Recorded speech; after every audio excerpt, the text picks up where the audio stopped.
ஜோதிடத்தின் பரிணாம வளர்ச்சி ஏஎல்பி ஜோதிடம். இதை படிங்க, உங்கள் வாழ்க்கை உங்கள் கையில். வணக்கம்.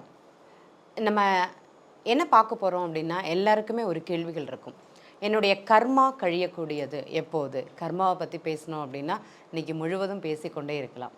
ஏன்னா ஒருத்தங்க பிறந்ததுலேருந்து தற்போது அவங்களுக்கு இந்த காலம் நிகழ்காலம் வரைக்கும் என்ன கர்மா இயங்கும் அப்படிங்கிறது நம்மளுடைய ஜாதக அமைப்பின்படி இருக்கும்.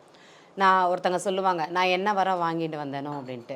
சிலர் மாற்றி பேசுவார்கள், நான் என்ன கர்மாவில் பிறந்தனோ அப்படின்ட்டு. உண்மையிலேயே பார்த்தீங்கன்னா ஒரு ஜாதகத்திற்கும் ஒரு காலகட்டத்தில் ஒரு கர்மா அப்படிங்கிறது இயங்கும். அக்ஷய லக்ன பத்ததியில் 10 வருஷத்துக்கு ஒரு கர்மா, இல்லைன்னா நம்ம பிறந்த போதே ஒரு கர்மாவை கொண்டு தான் நம்ம பிறந்திருக்கோம். அந்த கர்மாவில் தான் நம்முடைய கர்ம கடன்களை நம்ம கழித்து கொண்டு இருக்கிறோம் அப்படிங்கிறது சொல்லுவோம். நம்ம கர்மாவை கரெக்டாக நம்ம கழிச்சிட்டு வரோமா ஒரு கேள்வி எல்லாத்தையுமே நான் கேட்குறேன்.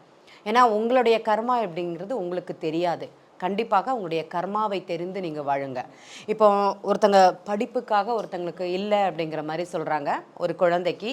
அப்போ நம்ம அதை கேட்டுருக்கோம். நம்மளால் இயன்றது அந்த குழந்தைக்கு ஒன்றுமே வாங்கி கொடுக்க முடியலனாலும், அந்த ஸ்கூல் ஃபீஸ் கட்ட முடியல அப்படின்னாலும், நமக்கு தேவையானது ஒரு 4 புக்கோ, ஒரு பேக்கோ, ஒரு ஸ்கூல் யூனிஃபார்மோ, அந்த ஸ்கூல் சம்மந்தப்பட்டது ஒரு சாக்ஸோ, ஒரு ஷூவோ வாங்கி கொடுத்தா கூட அந்த இடத்துல நம்மளுடைய கர்மாவை கழிக்கக்கூடிய தன்மை பகவான் நமக்கு ஏற்படுத்தி கொடுக்குறார். இல்லைனா அந்த பெற்றோர் நம்ம முன்னாடி இதை பேசணும் அப்படிங்கிற தன்மை அதிகமாகவே இருக்காது அப்படிங்கிறது தான் உண்மை. நமக்கு ஒரு செயல் ஒரு காதால் நம்ம கேட்குறோம், இல்லை வாங்க வேண்டும், இல்லைனா இதை செய்யணும், இதை என்ன செய்ய போகிறோம் அப்படின்னா அது நமக்காக கூறப்படுகின்ற வார்த்தை பிரபஞ்சம் நமக்கு அறிவுறுத்தக்கூடிய ஒரு செயல். இதில் நாமளும் பங்கு பெறலாம் அப்படிங்கிறது. இப்போ சில இடங்களில் போகும்போது அன்னதானம் பண்ணுறோம், இப்போ அந்த குழந்தைக்கு கொடுக்குறோம், டக்குன்னு யாராட்டி சேர்ந்து கொடுக்கலாம் வாங்க அப்படிம்பாங்க. நம்ம கையில் உள்ளதை என்ன இருக்கோ அதை நம்மள்கிட்ட கொடுக்குறோம். அந்த நேரத்தில் அவர்கள் மூலமாக நம்ம கர்மாவை கழிக்கக்கூடியது அந்த ஜாதகருக்கு நமக்கு ஏற்படக்கூடிய ஒரு நிகழ்வாக இருக்கும். நம்ம அந்த புண்ணிய செயல்களில் நம்மளும் பங்கு பெறுறோம். அதுதான் உண்மை. அப்போ ஒரு ஜாதகத்திற்கும் ஜாதகருக்கும் ஒரு மனிதனுக்கும் அவங்களுடைய கர்மா என்னது அப்படிங்கிறத தெரிந்து அது கழிக்கக்கூடிய காலம் எது அப்படிங்கிறது நம்மளுடைய அக்ஷய லக்ன பத்ததியில் ரொம்ப அழகாக சொல்வார்கள். இன்றைய கர்மா என்னது, அதை தெரிந்து நான் வாழ்வது அப்படிங்கிறது சிறப்பு.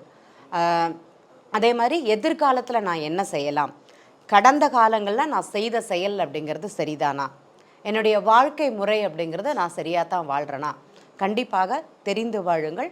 அக்ஷய லக்ன பத்ததியை ஒரு முறையாவது நீங்கள் தெரிந்து கொண்டு உங்களுடைய கர்மாக்களை கழித்து கொண்டு வாருங்கள் அப்படிங்கிறது தான் சொல்லுவோம்.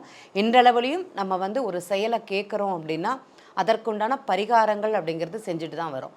இப்போ உதாரணம் சொல்ல போனோம்னா, ஒரு ஆக்சிடெண்ட் ஆகுது ரோட்டில், நம்ம ஓடி போய் தண்ணி எடுத்து கொடுக்குறோம். எந்த ஜென்ம கர்மாவோ நமக்கு நடந்த போது அவர் நமக்கு தண்ணி கொடுத்துருப்பாரு. அதே தான் செயல் திருப்பி தர்றேன். அந்த செயல் திருப்பி நடக்குது அப்படிங்கிறது சொல்லலாம். என்ன அப்படின்னா, அன்று செய்த பாவம்னு சொல்லுவாங்க, அன்றே தீரும் அப்படின்ட்டு.